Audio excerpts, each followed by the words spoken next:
Talagang problemado na yan, oven na yan. Ay, mukhang nahihirapan na kayo magluto dyan. Sira na talaga yan. Eh, kaya pa naman. Kaya lang, yun nga, tiyagaan kasi nga mabagal na. Eh, di pa-repair na lang. Iniisip ko nga, naghahanap ako na magre-repair. Ay, bumili na lang kayo ng bago. Uy! Hindi! Ano ka ba? Tipid muna tayo, tsaka na yan. Sige, kayo bahala. Ay, Nay, tayo hindi ko ba mahiram yung kotse mo? Pupunta ako lang si Erwin. Ba't kotse ko? Asan ang kotse mo? Eh, titipid kasi ako sa gas eh. O tapos, gas ko ang gagamitin mo? Opo. Thank you, Nay. Bye, baby. Sige. Oy! Si Kuya po. Ay, pumunta kay Erwin. Pero, andan po yung kotse niya. Ay, yun na nga, naisahan ako. Hiniram yung kotse ko. Ba't? Sira ba yung sasakyan niya?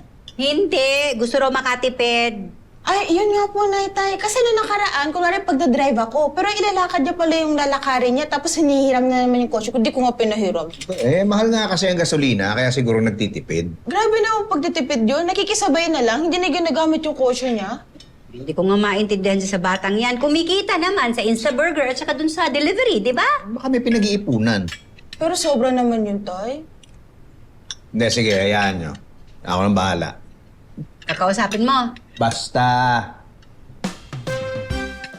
Tambak na. Talo ah. Tay, Ay, nandiyan na si Clarissa? hindi ko alam. Pag-gising ko kanina, wala na dito eh. Eh, wala din yung kotse ko eh. Nagpaalam kinaman po, punta daw Tagaytay. Gamit yung kotse ko? Hindi, yun daw yung type ng gamitin. Eh, paano yung gas nun? Ano ba usapan nyo? Wala naman, Tay, kaso nga nakatapos ko ng kargahan yun eh. Aba, kaya yun ang ginamit kasi may gas. Grabe naman. Oo nga, nakaklarisa ka. Hindi, tawagan ko pala muna. Teka, yan na yata. Hi, Kuya! Dinala mo yung kotse ko sa Tagaytay, no? Hey, relax ka lang! Diyan ako galing sa clubhouse. Okay, tama na. Ano? Clubhouse lang? Oo! It's a prank! Ano kasi dinala mo yung kotse ko sa Tagaytay? Hindi, no? Lagi ka kasing nakikisakay, nangiram ng kotse kasi ayaw mabawasan yung gas. Ayan, na-prank ka!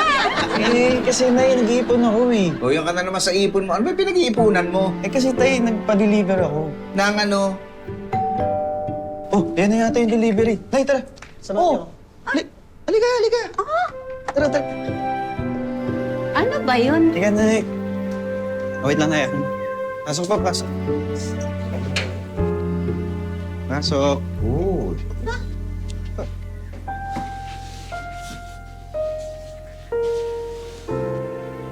Mr. Chito Manaloto? Opo. Nay, para sa'yo. Ano yan? Eh, gas range yan eh, oh. Eh, pinag-ipunan ko kasi, Nay, para hindi ka na mahirapan magluto. Wow. Oy, teka, prank ba to? Hindi, totoo yan, Nay. Totoo yan. Sabi. Si Odi nga po pala ito. Ah, oh, Nay. Oh, ako magbabayad? Ayun, nachito ka. Hindi, joke lang. Ako magbabayad, may pera ako. Talaga? Nay, ako. Oh, kaya, 40,000 yan. Mainit-init po. pa. Oo, nak. Oh, thank you. Thanks. Para sa'yo ito.